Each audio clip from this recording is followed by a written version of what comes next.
Dagsa naman po ng mga pasahero sa pinakamalaking terminal dyan sa Naga City, abay naasahan na rin po matapos nga po itong holiday season. Kaugnay niyan, may report ang Bombo Radio Naga. Inaasahan na ang pagdagsa ng mga pasahero sa pinakamalaking terminal sa Naga City.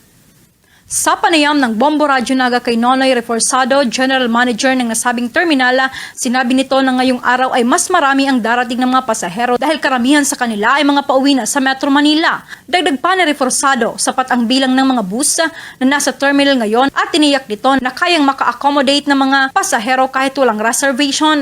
Pinaalalahanan din ng pamunuan ng terminal lalo na ang mga walang reservation ticket na kung maaari ay maagang pumunta sa terminal upang hindi mahirapang makasakaya dahil ang mga bus na dumarating bandang alas 5 ng hapon ay kadalasang nakalaan na para sa mga pasaherong may reservation ticket. Samantala, ayon pa kay Reforzado, marami ang kumukuha ng special permit na nakakatulong upang madagdagan ang mga regular daily trips kapag fully booked na ang mga ito. Kaya may mga karagdagang bus na tumutulong upang makapagbigay ng serbisyo kahit sa mga hindi nakapagpa-reserve ng ticket.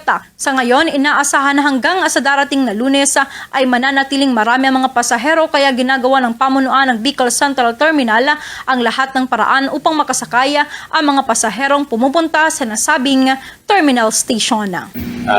So ngayong weekend, yung inaasahan natin na mas marami pa ang mga pasaherong darating. Pero sa bilang naman ng ating mga buses na naandito sa ngayon, sa tingin natin ma-accommodate natin, especially yung mga walang reservation na nakuha, yung mga tinatawag na chance passenger. Mula rito sa Bombo Radyo Naga, ito si Bombo Angelica Basquinia. This is Bombo Radio Philippines, the #1 and most trusted source of news and information. Basta Radyo. Bombo!